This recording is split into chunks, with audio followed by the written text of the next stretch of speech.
अगर आप चाहते हैं कि आपका नाम अगली वीडियो में आए तो कमेंट में अपना नाम जरूर लिखें और चैनल को सब्सक्राइब करें।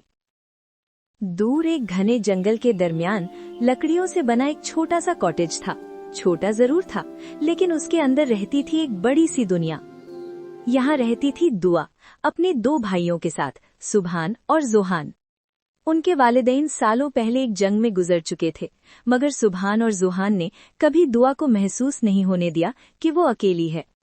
दुआ उन दोनों की जिंदगी थी, उनकी खुशी, उनकी कमजोरी और उनकी ताकत।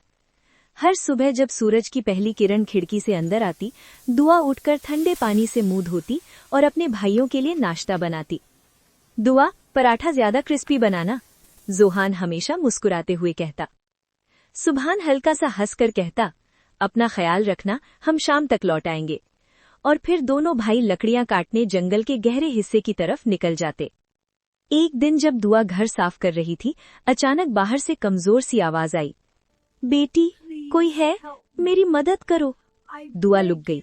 भाइयों ने उसे सख्ती से मना किया था कि जंगल के अंदर या बाहर किसी अजनबी पर भरोसा ना करे, मगर आवाज में इतना दर्द था कि उसका दिल पिघल गया। दरवाजा खोला तो एक बूढ़ी औरत जमीन पर बैठी कांप रही थी।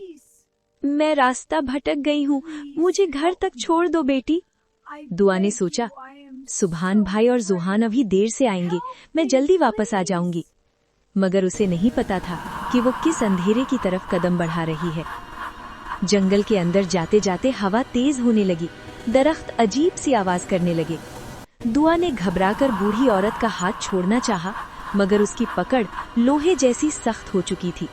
अचानक एक डरावना कहकहा गूंज उठा। बूढ़ी औरत की शक्ल बदलने लगी, आंखें लाल, चेहरा सियाह, और वो एक खौफनाक जादूगरनी में तब्दील हो गई। मुझे तुम जैसी मासूम लड़की की जरूरत थी, उसने दांत निकालते हुए कहा। काला धुआं छाया और अगले ही पल दुआ एक पुराने सुनसान महल के कमरे में कैद थी। शाम तक सुभान और जोहान वापस आए। घर अंधेरा था, चूल्हा ठंडा था। दुआ, जोहान की आवाज लरज गई। पूरा घर छान मारा, जंगल में दौड़ते रहे, मगर दुआ का कोई निशान नहीं मिला। सुभान जमीन पर बैठ गया। मैंने कहा था बाहर मत जाना। जोहान की आंखों में आंसू थे। हम उसे वापस लाएंगे, चाहे कुछ भी हो। महल के कमरे में दुआ रो रही थी।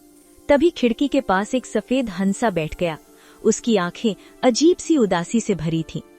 दुआ ने पुराने कागज पर लिखा, सुभान भाई, जोहान, मैं जिंदा हूँ, मुझे बचा लो। उसने कागज हंसा की तरफ बढ़ाया।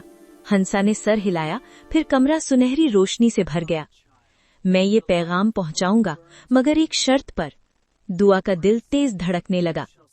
जब तुम आजाद हो जाओगी, तुम मुझसे निकाह करोगी। दुआ के पास वक्त नहीं था।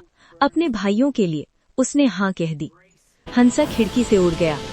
रात को तेज आंधी आई। जादूगरनी का जादू हंसा को रोकने लगा, मगर वो गिर गिर कर भी उठता रहा। दुआ का वक्त खत्म हो रहा था। आखिर वो कॉटेज तक पहुंच गया। सुभान ने देखा कि उसकी चोंच में कागज है। जैसे ही दोनों भाइयों ने दुआ का पैगाम पढ़ा, उनकी आंखों में आग जल उठी। चलो, सुभान ने तलवार उठाई।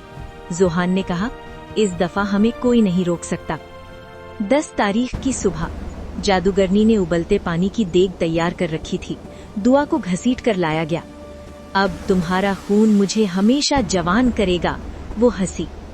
जब वो दुआ को ढकेलने लगी, रुक जाओ, सुभान की गरज महल में गूंज उठी।